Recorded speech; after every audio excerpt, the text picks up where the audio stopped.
उत्तर प्रदेश के अंदर बहुत सारे वो भी लोग हैं जिन्होंने घोर अपराध कर रखे हैं। उनके अपराधों को छुपा करके उनको मंत्री बनाया जाता है।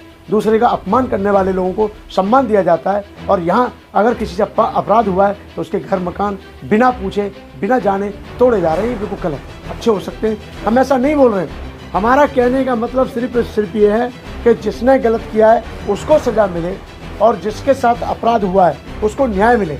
ये हमारे देश की प्रणाली होनी चाहिए। इतने अच्छे कर रहे हो, जब आप ही काम इतने अच्छे कर रहे हो तो फिर आपको अपने कार्य पर तो विश्वास होना चाहिए। जैसे नोटबंदी की बात आती है, नोटबंदी किस लिए की गई? जिससे कि देश की आर्थिक व्यवस्था सुधर जाए। और 2000 का नोट किसने चालू किया था? हमारे देश की सरकार ने चालू किया था।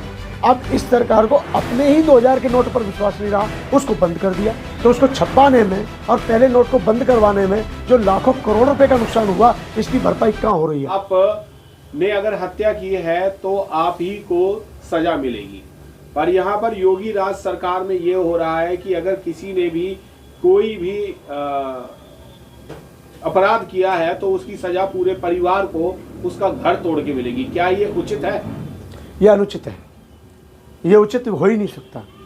क्योंकि देखिए, एक माँ बाप हैं, बड़े बूढ़े माँ बाप हैं, उन्होंने किस प्रकार से परिश्रम करके वो घर तैयार किया।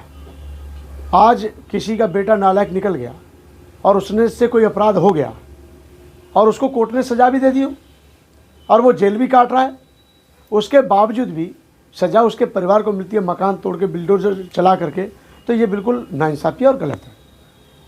और मेरा कहने का मतलब है कि ये प्रशासन नहीं हो सकता, कुशल प्रशासन नहीं हो सकता, कुशल नेतृत्व नहीं हो सकता। ये कहीं ना कहीं तानाशाही और कहीं ना कहीं ये जो है एक व्यक्तिगत दुश्मनी निकाली जा रही है, चाहे वो जाति की आड़ हो सकती है या फिर धर्म की आड़ हो सकती है। मैंने देखा है यूपी के अंदर, उत्तर प्रदेश के अंदर बहुत सारे वो भी लोग हैं जिन्होंने घोर अपराध कर रखे हैं।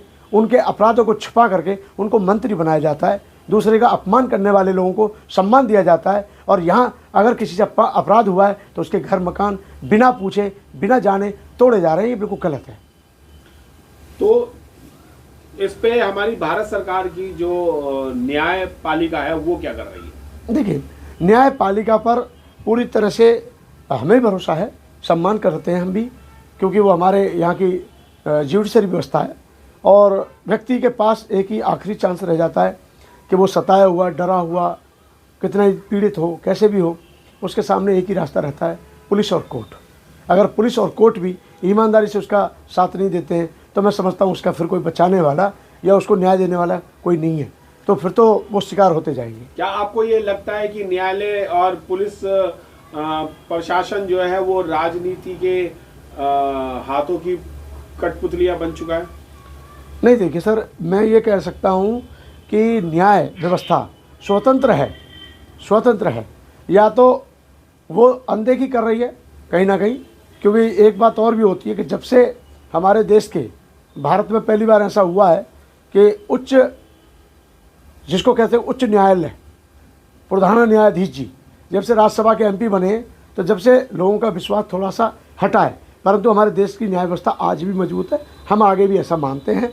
और योगी जी जो कर रहे हैं, या दिल्ली में भी हो, हरियाणा में हो, कहीं पे भी हो, जिसने सज़ा की है उसको सज़ा, जिसने अपराध किया है उसको सज़ा मिल रही है, लेकिन उसके परिवार को बख्श दिया जाए।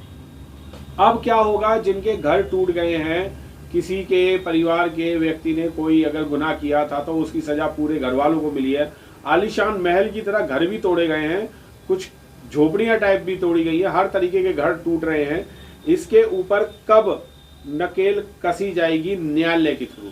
मैं तो ये कहना चाहता हूँ, नीरव चौकसी जो हैं वो तो अकेले ही गए होंगे विदेश, और विदेश गए हैं तो उनका परिवार तो बचा होगा, तो उनके परिवार को अरेस्ट किया जाए। और फिर तो विजय माल्या जी का भी परिवार बचा होगा, उनके रिश्तेदार बचे होंगे, उनके भी घरों पर बिल्डोजर चलना चाहिए।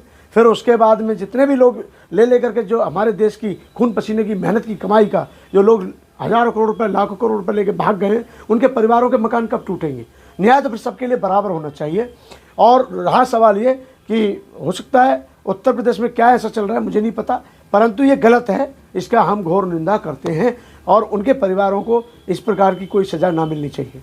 पर जब कानून के साथ खिलवाड़ हो रहा है तो और राजनीतिक पार्टियां या और धर्म के लोग इसके बारे में विरोध क्यों नहीं करते? करते हैं, परंतु स्ट्रीम मीडिया उनको दिखा नहीं पाता है ना। ऐसा नहीं है कि नहीं करते हैं, हम सुनते हैं, हम कांग्रेस के लोगों से मिलते हैं, बीजेपी के लोगों से मिलते हैं।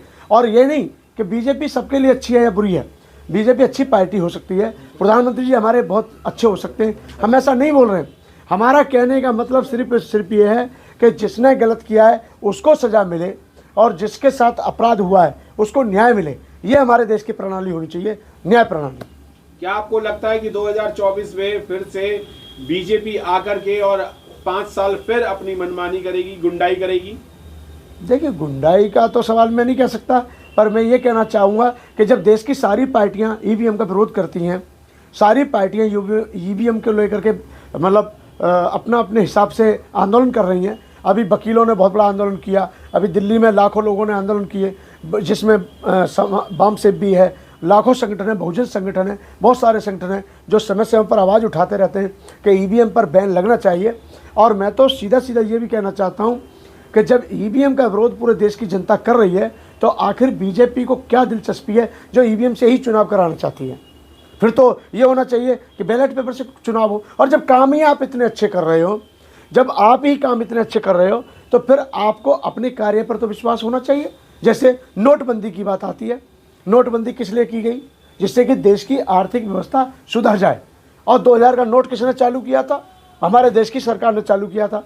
अब इस सरकार को अपने ही 2000 के नोट पर विश्वास नहीं रहा, उसको बंद कर दिया। तो उसको छपाने में और पहले नोट को बंद करवाने में जो लाखों करोड़ रुपए का नुकसान हुआ, इसकी भरपाई कहाँ हो रही है? ट्रेन में बहुत अनदेखी हो रही है, इतना किराया लग रहा है कि यदि आप 10,000 की टिकट कराते हैं और कैंसिल करते हैं तो ये मान के चलिए कि 5,000 रुपये आ जाए तो गनीमत है। अगर आपका टिकट उसमें होता है तो बहुत अनदेखी हो रही है। रेल विभाग को भी सोचना चाहिए कि इतनी मार मत मारो जो गरीब भी मर जाए, और मर ही रहा है। एक बात, मंत्री कहता है कोई भी कि मेरे राज्य की शिक्षा व्यवस्था बहुत अच्छी है, तो जब शिक्षा व्यवस्था अच्छी है राज्य की, तो अपने बच्चों को दूसरे विदेशों में क्यों भेजते हो पढ़ने के लिए? उन्हीं में पढ़ाओ। कोई आदमी कहता, कोई मंत्री कहता है, स्वास्थ्य मंत्री, कि मेरे राज्य के स्वास्थ्य की व्यवस्था बहुत अच्छी है, तो आप वेदांता में क्यों भागते हो इलाज कराने के लिए? उसी में तुम्हारा इलाज होना चाहिए। तो मेरा कहने का मतलब है कि काम तो आप कर रहे हो, लेकिन आपको ही अपने कार्यों पर विश्वास नहीं है। तो मैं चाहता हूं कि ईवीएम पर प्रतिबंध लगेगा तो देश में बदलाव होगा, और ईवीएम पर प्रतिबंध नहीं लगता है तो 100% नहीं, ये किसी न किसी से साम दाम दंड भेद करके ये भारतीय जनता पार्टी 2024 में आने वाली है। और वो कह देते हैं पहले ही 400 के पार, अब की बार 300 के पार। इन्हें कैसे पता है?